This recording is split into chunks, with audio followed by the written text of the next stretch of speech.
Okay, we're here with Wednesday's workout, starting with a warm-up. We've got 3 sets back to back to back, 40 seconds into 20 seconds. All right, so we're going to do 40-second jumping jacks. For an added shoulder, we can go flat behind the back. 40 seconds there, right into 20 seconds of V-ups.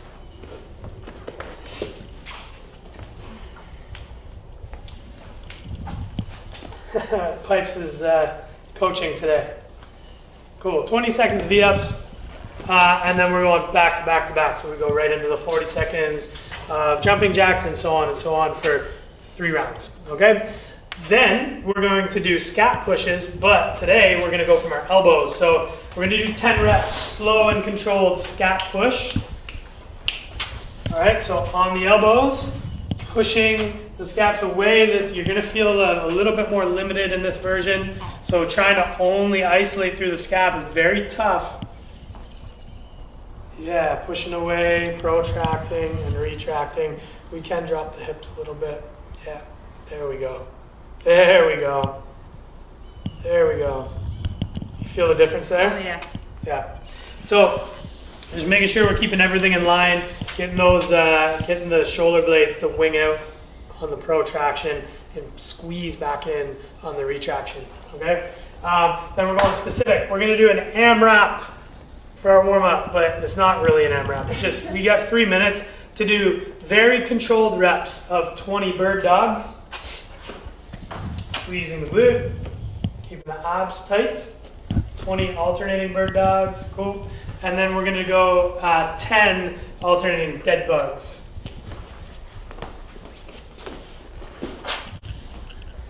Remember, staying hollow here, trying to feel every single vertebrae against the floor as we extend. Try not to have any of those of the spine come up off the floor. Cool. So 20 and 10 for 3 minutes, just as much as you can get through. All right, guys, and that's your warm-up. All right, guys, we got a cool one today. This part 1 is built for kind of like muscular endurance, aerobic strength. So on the deadlifts, I'm going to do 3 deadlifts at 70%, so pretending there's some plates on here. We're really focusing on time under tension, no matter what you're using for your deadlift today. You're doing our isometric version or you're actually doing deadlifts, time on tension, all the tension in the core and the posterior chain. A way to manage your tension is through the feet, making sure that when you're engaging the barbell, you're driving your heels through the floor, and you're never getting pulled to your toes. Okay, so keeping that posterior tension and that core tension, that's going to be huge for this. Okay, after we do our 3 reps, we're going to do 60 seconds on the bike at an easy pace. Okay, so an easy pace. We're just spinning out the legs, all right? Trying to get those legs moving. We should feel our breathing. You can keep going, it's all right. We should feel our breathing and our heart rate elevate slightly. That's an easy pace. Too easy of a pace would be if Em kind of laid back and just kind of drank a coffee, watched some Netflix here. It's not what we want. We want to just keep everything elevated. Not too crazy, but we want to keep everything moving, okay? 6 sets through that. As soon as she's done, she's going to go back and pick up that bar. It should feel like a very slight METCON, all right? With that barbell getting fairly heavy over the 6 rounds, okay? Cool. Have fun with that one, guys. It's really good to build that kind of strength endurance. We have a METCON that's a little bit different than what we're used to this week. This week we've been very intense and fast-paced.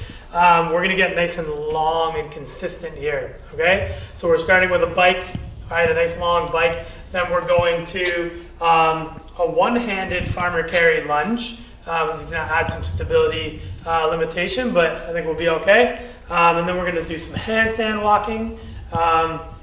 And then finishing it off with box jump overs. So lots of reps, lots of distance to cover today. So we want long, consistent efforts, never biting off too much more than we can chew. So on the bike, I'm going to start on the bike, coming off those easy deadlift bike. We want to slightly elevate that pace for this today, because now we're for time. So, but one point of performance we really need to know about the bike, and this is in the setup, but it's also how you think about it. Your knee moves laterally, and our body naturally wants to go around the resistance points. When performance-wise, it's good to go right through resistance points. And what I mean by this is we want the knee to drive directly over the toe. We want it to track over the toe, because that means it's driving straight down into the pedal. You can see Em's kind of keeping her knee over the toe. That's going to allow us to be a lot more efficient on the bike. Sometimes when we get tired, we see the knees kind of drift around the resistance. All right, and yeah, so we see this a lot of times where athletes, their knees start floating in different directions, and it's just when we're not thinking about it, we start to disengage from what we're actually doing.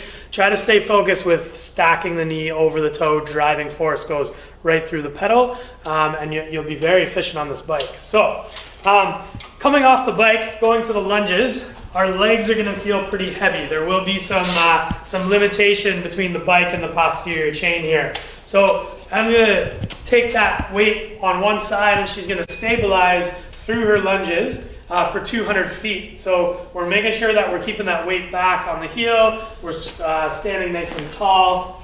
We're just tapping gently that knee on the floor, and we can switch hands as needed over that 200 feet. Okay, this is not a light dumbbell by any means, but so you will feel some instability. But yeah, it's good to when we have a unstable environment to create that stability, and we do so with the legs and the balance on that front foot through the heel on that movement. Okay, so Bessie's going to come in the shot here, and he's going to show you a handstand walk. All right, so on the handstand walk, we really want to focus on fast hands, okay?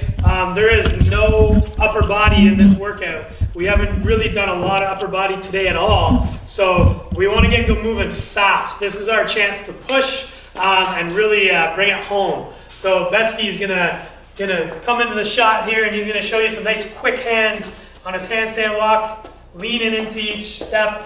Nice quick hands off the fingertips. There we go. Nice. All right.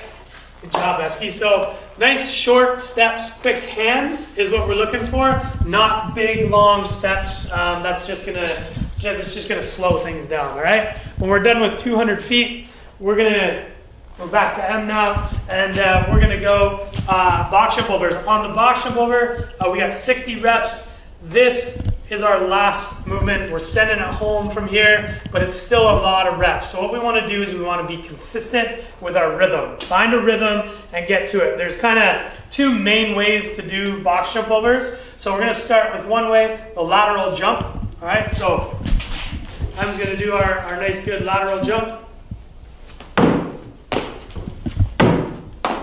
Okay, so if we start with lateral jumps, we're going to want to be consistent in whatever rhythm we choose. Okay, whatever rep tempo that we're sticking to. All right, and then we're going to want to feel the pace build as we go. All right, same thing, but different on the squat and pivot. Okay, so I'm going to show you the squat and pivot.